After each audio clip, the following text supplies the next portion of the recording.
क्या आप माखनलाल चतुर्वेदी यूनिवर्सिटी से डीसीए कर रहे हैं, जो कि 12th के बाद एक वर्षीय कंप्यूटर डिप्लोमा कोर्स होता है, डिप्लोमा इन कंप्यूटर एप्लीकेशन।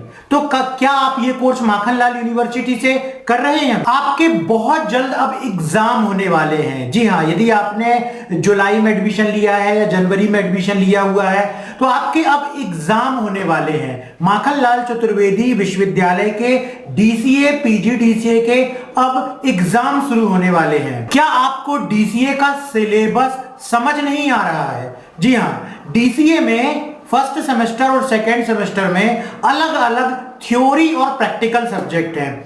तो क्या आपको डीसीए का सिलेबस जो है वो समझ नहीं आ रहा है? आप डीसीए के पूरे प्रैक्टिकल को, थ्योरी को अच्छे से समझना चाहते हैं। जी हाँ, आप चाहते हैं कि डीसीए के सिलेबस में जो भी सब्जेक्ट्स दिए गए हैं वो आपको कोई पूरा उसकी थ्योरी समझा दे और उसके पूरे प्रैक्टिकल को कोई कंप्यूटर में करके दिखा दे, ताकि सिलेबस के हर एक टॉपिक को आप अच्छे तरीके से समझ सकें, ताकि डीसीए के बाद आप कहीं जॉब करने जाओ तो आपको परेशानी ना हो।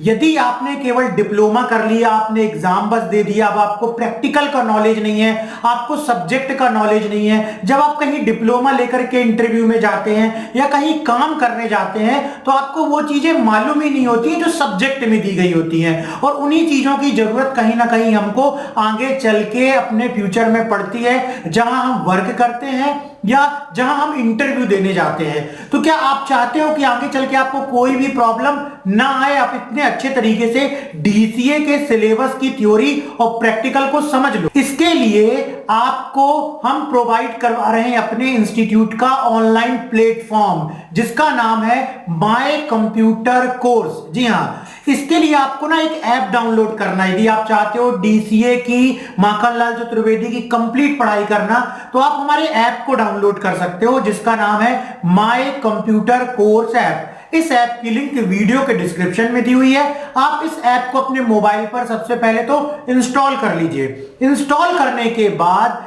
इस ऐप में आपको डीसीए की तैयारी का फुल कोर्स मिलने वाला है। इस कोर्स में आपको 700 प्लस वीडियो, 55 पीडीएफ नोट्स की file, old paper, important question मिलेंगे, जिससे आपको पूरा प्रैक्टिकल भी डीसीए का समझ में आ जाएगा और जो भी थ्योरी दी गई है पूरे सब्जेक्ट की, वो आप नोट्स की पीडीएफ को पढ़ करके बहुत अच्छे तरीके से डीसीए के सिलेबस को कंप्लीट कर पाओगे। आप हमारे ऐप से ऑनलाइन डीसीए एग्जाम की तैयारी कैसे कर सकते हो? उसमें आपको 722 वीडियोस, 59 फाइल्स मिलेंगी और लाइफ टाइम ड्यूरेशन रहेगी इस कोर्स की।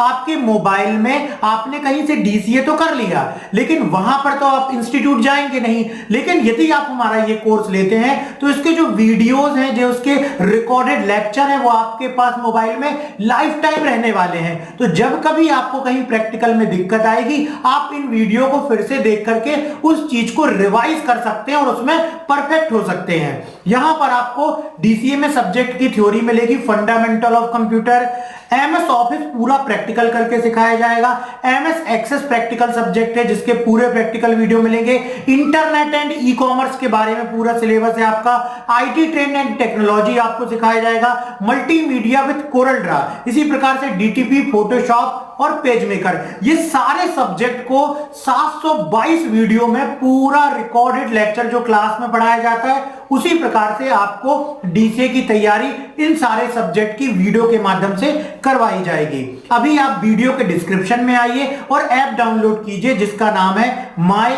Computer course app. जी हाँ, वीडियो के डिस्क्रिप्शन में आए और इस ऐप को डाउनलोड कर लें, जिसका नाम है माय कंप्यूटर कोर्स ऐप, और आप इससे डीसीए की तैयारी कर सकते हैं। अभी हम आपको डेली कुछ क्लासेस प्रोवाइड करवा रहे हैं यूट्यूब के माध्यम से। तो चलिए हम आज की क्लास शुरू करते हैं। इसके बाद यदि आप एक साथ अपने मोबाइल में पूरे 700 वीडियोस को चाहते हैं तो वीडियो के डिस्क्रिप्शन में आइए, लिंक पर क्लिक कीजिए, ऐप डाउनलोड कीजिए और कोर्स को ज्वाइन कीजिए, जिसका थंबनेल कुछ इस प्रकार से दिखाई दे रहा है जो आप यहां पर देख रहे हैं प्रेजेंटेशन में। तो चलिए अब हम आज डीसीए की क्लास ऑनलाइन अपने यूट्यूब चैनल पर शुरू करते हैं।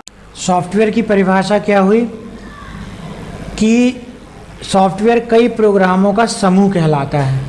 और प्रोग्राम क्या कहलाते हैं? कंप्यूटर में कोई भी यदि कंप्यूटर से हमको कार्य करवाना है तो उसके लिए हमको कंप्यूटर को निर्देश देने होंगे, है ना। तो कंप्यूटर में जो इंस्ट्रक्शन हम लिखते हैं, जो निर्देश लिखते हैं, उन निर्देशों का समूह क्या कहलाता है? प्रोग्राम कहलाता है। और ऐसे बहुत सारे प्रोग्राम मिलकर के एक कंप्लीट सॉफ्टवेयर को बनाते हैं। तो कंप्यूटर में निर्देश जो हम दे रहे हैं उसका समूह प्रोग्राम कहला रहा है, और बहुत सारे प्रोग्राम मिलकर के क्या बनाते हैं? एक कंप्लीट सॉफ्टवेयर बनाते हैं। और उस सॉफ्टवेयर का इस्तेमाल कंप्यूटर में हम अपना कार्य करने के लिए करते हैं। जैसे इसका आप ऐसे उदाहरण ले सकते हो, हमने शुरुआत में भी दो चीज़ें पढ़ी थी। कंप्यूटर को दो प्रकार से समझ सकते हैं, हार्डवेयर और सॉफ्टवेयर। हार्डवेयर क्या कहलाता है? फिजिकल सारी चीज़ें जिसको अपन देख सकते हैं, छू सकते हैं, महसूस कर सकते हैं, हार्डवेयर कहलाते हैं। और जो प्रोग्राम्स जो उसमें चलते हैं, और जो भी हम टाइपिंग के लिए, गाना सुनने के लिए, प्रिंट निकालने के लिए जिन प्रोग्राम्स का इस्तेमाल करते हैं वो क्या कहलाते हैं? सॉफ्टवेयर कहलाते हैं। तो यहाँ पर हम सॉफ्टवेयर को इस प्रकार से डिफाइन कर सकते हैं कि सॉफ्टवेयर बहुत सारे प्रोग्राम का समूह कहलाता है, और प्रोग्राम बहुत सारे निर्देशों का समूह कहलाता है। ये प्रोग्राम कंप्यूटर भाषा में कंप्यूटर प्रोग्रामर द्वारा तैयार किए जाते हैं। तो जो सॉफ्टवेयर जिससे मिलकर बनता है प्रोग्राम, उन प्रोग्राम को कौन लिखता है? जो कंप्यूटर प्रोग्रामर होते हैं, जिनको कंप्यूटर में किस प्रकार से प्रोग्राम लिखना है उसकी लैंग्वेज का ज्ञान होता है, उसके सिंटैक्स किस प्रकार से होंगे, प्रोग्रामिंग किस प्रकार से की जाएगी, उसका ज्ञान किसको होता है? कंप्यूटर प्रोग्रामर को। तो वो प्रोग्रामर क्या बनाता है? प्रोग्राम बनाता है। ऐसे बहुत सारे प्रोग्राम मिलके एक कंप्लीट सॉफ्टवेयर को बनाते हैं, तथा इन प्रोग्राम्स के समूह को सॉफ्टवेयर कहते हैं। तो ये पूरा डिटेल में डेफिनेशन हमने बताई यहाँ पर कि कंप्यूटर में यदि हम कोई निश्चित कार्य करना चाहते हैं तो कंप्यूटर को दिए जाने वाले निर्देश के समूह को प्रोग्राम कहते हैं, और प्रोग्राम कंप्यूटर भाषा में कंप्यूटर प्रोग्रामर द्वारा तैयार किया जाता है, और फिर इन प्रोग्राम्स के समूह को सॉफ्टवेयर कहते हैं। तो जो कंप्यूटर में हम नॉर्मली इस्तेमाल कर सकते हैं, नॉर्मली इस्तेमाल करते हैं, उसका चित्र देखो यहाँ पर दिया गया। विंडोज़ एक्सपी जैसी कंप्यूटर चालू होता है तो हमारे कंप्यूटर को चलाने के लिए, हमारी हार्डवेयर को चलाने के लिए एक ऑपरेटिंग सिस्टम की ज़रूरत पड़ती है। जैसे विंडोज़ एक्सपी या विंडोज़ 7 या विंडोज़ 8, विंडोज़ 10, लिनक्स, ये क्या कहलाता है? ये भी एक प्रकार से सॉफ्टवेयर है। तो विंडोज़ एक्सपी का चित्र बना हुआ है। इंटरनेट चलाने के लिए देखो मोजिला फायरफॉक्स की हमको ज़रूरत पड़ती है। अगर हम मीडिया फाइल चलाना चाहते हैं, किसी भी प्रकार की ऑडियो वीडियो, उसके लिए हमको ये देखो मीडिया प्लेयर की ज़रूरत पड़ती है। इसी प्रकार से अगर हमको पेंटिंग करना है तो हमको पेंटिंग सॉफ्टवेयर की ज़रूरत पड़ती है। इसी प्रकार से अगर हमको टाइपिंग वगैरह करना है, प्रेजेंटेशन बनाना है, तो हमको इस प्रकार से MS ऑफिस की ज़रूरत पड़ती है। तो हम कह सकते हैं कि एक कंप्यूटर को चलाने के लिए सारे सॉफ्टवेयर की ज़रूरत हमको पड़ती है। अब यहाँ पर देखते हैं सॉफ्टवेयर कितने प्रकार से बांटा गया है। Types of software. सॉफ्टवेयर निम्न प्रकार के होते हैं। पहला है सिस्टम सॉफ्टवेयर, ऐसे प्रोग्राम का समूह जो कंप्यूटर सिस्टम की क्रियाओं को नियंत्रित करता है, सिस्टम सॉफ्टवेयर कहलाता है। किसी भी कंप्यूटर में हार्डवेयर के साथ साथ सिस्टम सॉफ्टवेयर का होना अति आवश्यक है। उदाहरण के लिए ऑपरेटिंग सिस्टम, इंटरप्रेटर, कंपाइलर हैं। तो हमने शुरू में समझा था कि कंप्यूटर को दो भाग में बांट सकते हैं, हार्डवेयर और सॉफ्टवेयर। अब सॉफ्टवेयर को भी दो प्रकार से बांट सकते हैं, सिस्टम सॉफ्टवेयर और एप्लीकेशन सॉफ्टवेयर। सिस्टम सॉफ्टवेयर वे सॉफ्टवेयर कहलाते हैं जो डायरेक्ट कंप्यूटर के हार्डवेयर के साथ इंटरेक्ट करते हैं। मतलब अगर हमने कंप्यूटर चालू किया है तो कंप्यूटर को चालू करने के लिए, उस हार्डवेयर मशीन को चलाने के लिए, मेमोरी का इस्तेमाल करने के लिए, हार्ड डिस्क में डेटा को स्टोर करने के लिए, मतलब सारी सिस्टम की रिक्वायरमेंट को पूरा करने के लिए जो सॉफ्टवेयर होता है उसको कौन सा सॉफ्टवेयर बोलते हैं? सिस्टम सॉफ्टवेयर बोलते हैं। सिस्टम सॉफ्टवेयर के उदाहरण यहाँ पे दिए गए हैं। ऑपरेटिंग सिस्टम, तो ऑपरेटिंग सिस्टम जैसे कि लिनक्स एक ऑपरेटिंग सिस्टम है। देखो विंडोज़ का एक डायग्राम जैसा बता दिया, विंडोज़ है, मैक ऑपरेटिंग सिस्टम है। तो ये ऑपरेटिंग सिस्टम क्या कहलाते हैं? सिस्टम सॉफ्टवेयर कहलाते हैं। क्यों? क्योंकि ये कंप्यूटर को चलाने के कार्य में आते हैं, इस्तेमाल होते हैं, इसलिए इसे सिस्टम सॉफ्टवेयर की कैटेगरी में रखा गया है। सिस्टम सॉफ्टवेयर के उदाहरण ऑपरेटिंग सिस्टम है जिसका चित्र दिया गया, इंटरप्रेटर भी है। इंटरप्रेटर क्या है, कंपाइलर क्या है, ये आगे हम पढ़ेंगे। इंटरप्रेटर और कंपाइलर जो है वो ट्रांसलेटर कहलाते हैं। मतलब जो हमारे द्वारा लिखी गई प्रोग्रामिंग लैंग्वेज को मशीन लैंग्वेज में बदलने का कार्य करते हैं। मतलब इस प्रकार के सॉफ्टवेयर का इस्तेमाल कौन कर रहा है? कंप्यूटर कर रहा है। क्यों कर रहा है? हमारे द्वारा दिए गए निर्देश को मशीन लैंग्वेज में बदलने के लिए इंटरप्रेटर और कंपाइलर का इस्तेमाल किया जा रहा है, इसीलिए इसे सिस्टम सॉफ्टवेयर की कैटेगरी में रखा गया है। सिस्टम सॉफ्टवेयर को चलाने के लिए क्या करना पड़ता है, अन्य सभी सॉफ्टवेयर को कंप्यूटर में चलाने का कार्य भी जो है सिस्टम सॉफ्टवेयर का है। सिस्टम सॉफ्टवेयर अगर नहीं होगा तो बाकी के सॉफ्टवेयर आप इंस्टॉल नहीं कर पाओगे, चला नहीं पाओगे। सभी प्रकार की पेरिफेरल डिवाइस मतलब इनपुट डिवाइस, आउटपुट डिवाइस, जैसे प्रिंटर, कीबोर्ड, मॉनिटर, इन सभी को कंट्रोल करने का काम कौन करता है, सिस्टम सॉफ्टवेयर करता है। मतलब ऑपरेटिंग सिस्टम अगर हमारे कंप्यूटर में है, जो कि सिस्टम सॉफ्टवेयर का उदाहरण है, तभी तो हम कीबोर्ड का इस्तेमाल कर पाएंगे, तभी तो हम माउस चला पाएंगे, तभी तो हम प्रिंटर चला पाएंगे। और अगर ऑपरेटिंग सिस्टम भी नहीं होगा, सिस्टम सॉफ्टवेयर ही नहीं होगा, तो हम कंप्यूटर में किसी भी प्रकार की डिवाइस को इस्तेमाल नहीं कर पाएंगे। अन्य प्रकार के सॉफ्टवेयर को तैयार करने का कार्य भी जो है वो सिस्टम सॉफ्टवेयर का होता है। अगर सिस्टम सॉफ्टवेयर ही नहीं होगा तो जो दूसरे एप्लीकेशन सॉफ्टवेयर है वो हम तैयार नहीं कर पाएंगे। तो सॉफ्टवेयर दो प्रकार के होते हैं, जिसमें पहला सॉफ्टवेयर है सिस्टम सॉफ्टवेयर। दूसरी कैटेगरी है सॉफ्टवेयर की, जिसे बोलते हैं एप्लीकेशन सॉफ्टवेयर।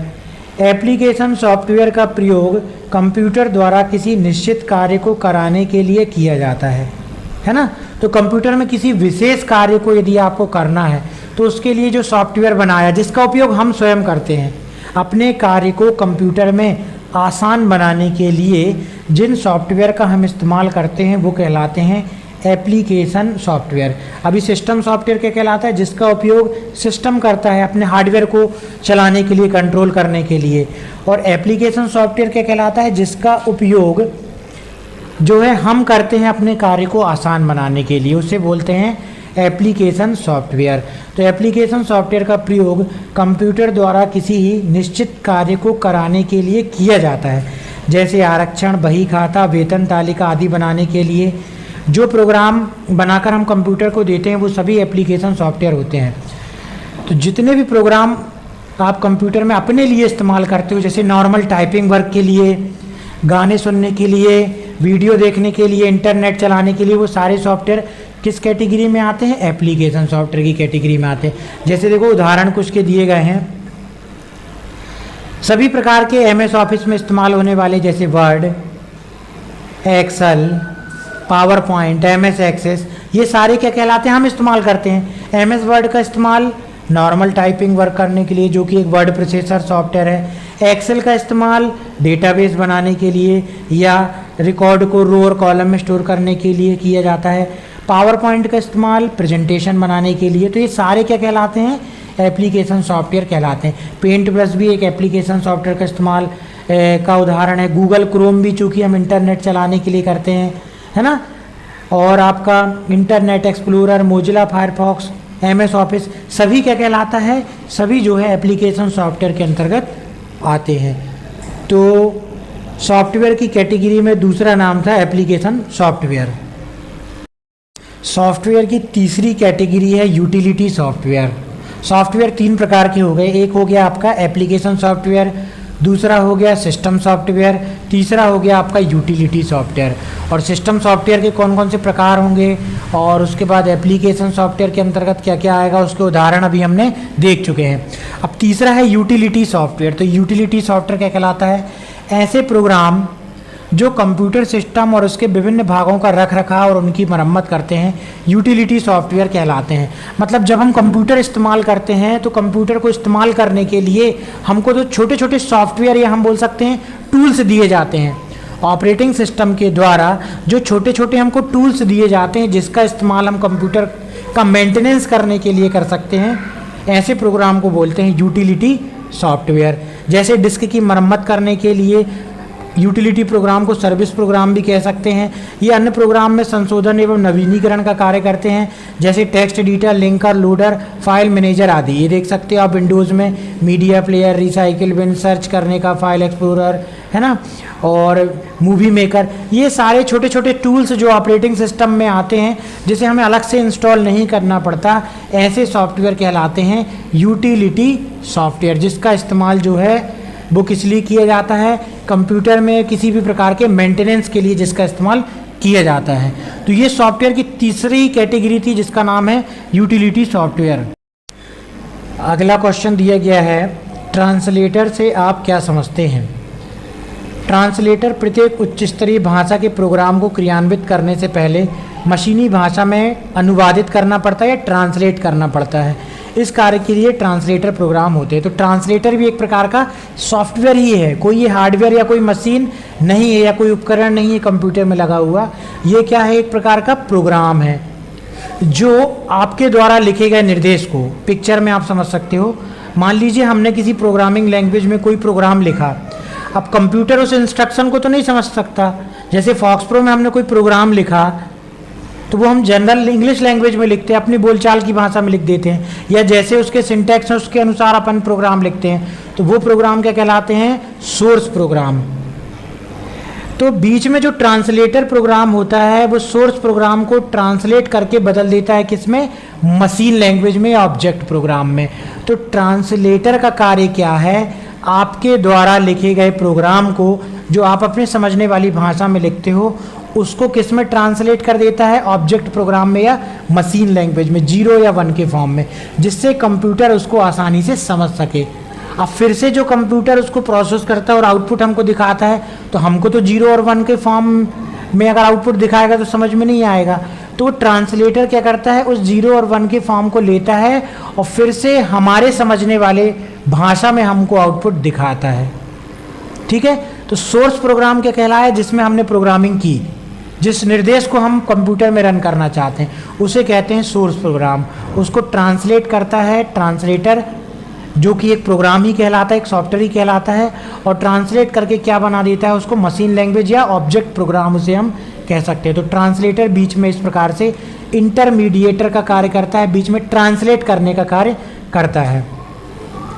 अब हम देखते हैं ट्रांसलेटर जो है वो 3 प्रकार के होते हैं, असेंबलर, कंपाइलर और इंटरप्रेटर। ठीक है ना? तो ट्रांसलेटर को हम क्या बोल सकते हैं? लैंग्वेज ट्रांसलेटर भी बोल सकते हैं। क्यों बोल सकते हैं लैंग्वेज ट्रांसलेटर? क्योंकि यह हमारे द्वारा लिखी गई लैंग्वेज को, जो भी प्रोग्रामिंग लैंग्वेज में हम लिख रहे हैं, जैसे सी में हम लिख सकते हैं, C++ में लिख सकते हैं, जावा में लिख सकते हैं, है ना। बहुत सी प्रोग्रामिंग लैंग्वेज होती है जिसमें निर्देश कंप्यूटर में लिखे जाते हैं। उसको मशीन लैंग्वेज में बदलने के लिए लैंग्वेज ट्रांसलेटर का उपयोग किया जाता है। लैंग्वेज ट्रांसलेटर भी 3 प्रकार का होता है, असेंबलर, कंपाइलर और इंटरप्रेटर। अब देखते हैं कि करके क्या होता है। सबसे पहला असेंबलर। असेंबलर क्या कहलाता है? असेंबलर भी क्या कहलाता है? ट्रांसलेटर है ना, जो किस प्रकार की लैंग्वेज को, असेंबली लैंग्वेज को मशीन लैंग्वेज में बदलने का कार्य करता है। इसी कारण से इसे क्या बोलते हैं? असेंबलर बोलते हैं। तो मशीनी भाषा की जटिलता को दूर करने के लिए सन 1950 में कंप्यूटर की क्रियाओं को शाब्दिक रूप दिया गया। विभिन्न क्रियाओं के शाब्दिक संकेत में लिखे गए निर्देशों वाली भाषा तैयार की गई, जिसे असेंबली भाषा कहते हैं। सबसे पहले क्या लैंग्वेज समझता था कंप्यूटर? मशीन लैंग्वेज ही। सबसे पहले प्रोग्रामिंग लैंग्वेज नहीं बनी थी, सबसे पहले बनी थी मशीन लैंग्वेज। मशीन लैंग्वेज के बाद ऐसी लैंग्वेज को ढूंढा गया जो है प्रोग्रामर, ये जो कंप्यूटर चला रहा है, जो निर्देश लिख रहा है, जिसको 0-1 के फॉर्म में प्रोग्रामिंग लिखने में कठिनाई होती थी, तो वो किसी प्रकार से इंग्लिश की समझने वाली भाषा में प्रोग्राम तैयार कर सके। तो मशीन लैंग्वेज के बाद एक लैंग्वेज आई जिसे कि प्रोग्रामर के द्वारा प्रोग्राम लिखना आसान हुआ। उस लैंग्वेज को बोलते थे असेंबली लैंग्वेज कहते थे। लेकिन कंप्यूटर अब वो असेंबली लैंग्वेज को तो नहीं समझ पाता था। कंप्यूटर किस लैंग्वेज को समझता था? मशीन लैंग्वेज को समझता था। इसलिए असेंबली भाषा में लिखे गए निर्देश क्रियान्वित होने से पहले मशीनी भाषा में अनुवादित होते हैं, मतलब ट्रांसलेट होते हैं। और इस ट्रांसलेटर को करने का कार्य किसका होता था? असेंबलर का होता था। तो जो भी निर्देश कंप्यूटर में दिए जाते थे, असेंबलर उसको ट्रांसलेट कर देता था मशीन लैंग्वेज में। तो आप यहाँ पर देख सकते हो लिखा हुआ है असेंबली लैंग्वेज प्रोग्राम। तो जो भी आपने असेंबली लैंग्वेज में प्रोग्राम लिखा हुआ है उसको असेंबलर क्या करता है? असेंबलर भी एक प्रकार का ट्रांसलेटर का उदाहरण हुआ। अगर कोई ट्रांसलेटर का उदाहरण पूछे तो क्या है? असेंबलर जो है वो ट्रांसलेटर का उदाहरण हुआ। तो असेंबली लैंग्वेज में लिखे गए प्रोग्राम को असेंबलर क्या करता था? मशीन लैंग्वेज में ट्रांसलेट कर देता था।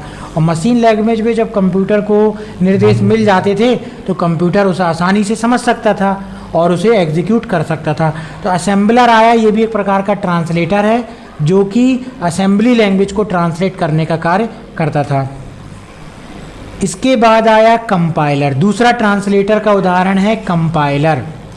तो कंपाइलर उच्च स्तरीय भाषा के प्रोग्राम को एक बार में ही मशीनी भाषा में परिवर्तित कर देते हैं। ये प्रोग्राम को क्रियान्वित करने में समय अधिक लगाता है। कोबोल, फोर्ट्रान, C++, सभी प्रकार की जितनी भी हाई लेवल लैंग्वेजेस है उसको ट्रांसलेट करके मशीन लैंग्वेज में बदलने का कार्य किसका होता है? कंपाइलर का होता है। तो कंपाइलर भी एक प्रकार का ट्रांसलेटर है। आप देख सकते हो चित्र में, program in high level language. तो जो प्रोग्रामर है, जो कंप्यूटर में निर्देश लिख रहा है, वो किस में लिखेगा निर्देश को? कोबोल लैंग्वेज में लिखेगा या फोर्ट्रान में लिखेगा। सारी प्रोग्रामिंग लैंग्वेजेस हैं। बहुत सारी प्रोग्रामिंग लैंग्वेजेस बन चुकी थी मशीन लैंग्वेज के बाद। जब असेंबली लैंग्वेज बनी उसके बाद नई नई प्रोग्रामिंग लैंग्वेज, हजारों प्रोग्रामिंग लैंग्वेज बन गई जिसके द्वारा कंप्यूटर में प्रोग्राम लिखे जा सकते थे, सॉफ्टवेयर बनाए जा सकते थे। उनमें से कुछ के नाम है कोबोल, फोर्ट्रान, C और C++। सारी हाई लेवल लैंग्वेजेस कहलाती हैं। तो इन हाई लेवल लैंग्वेजेस को मशीन लैंग्वेज में बदलने का कार्य जिस प्रोग्राम या सॉफ्टवेयर के द्वारा किया जाता है उसे कंपाइलर कहते हैं। और कंपाइलर भी एक ट्रांसलेटर का ही उदाहरण हुआ।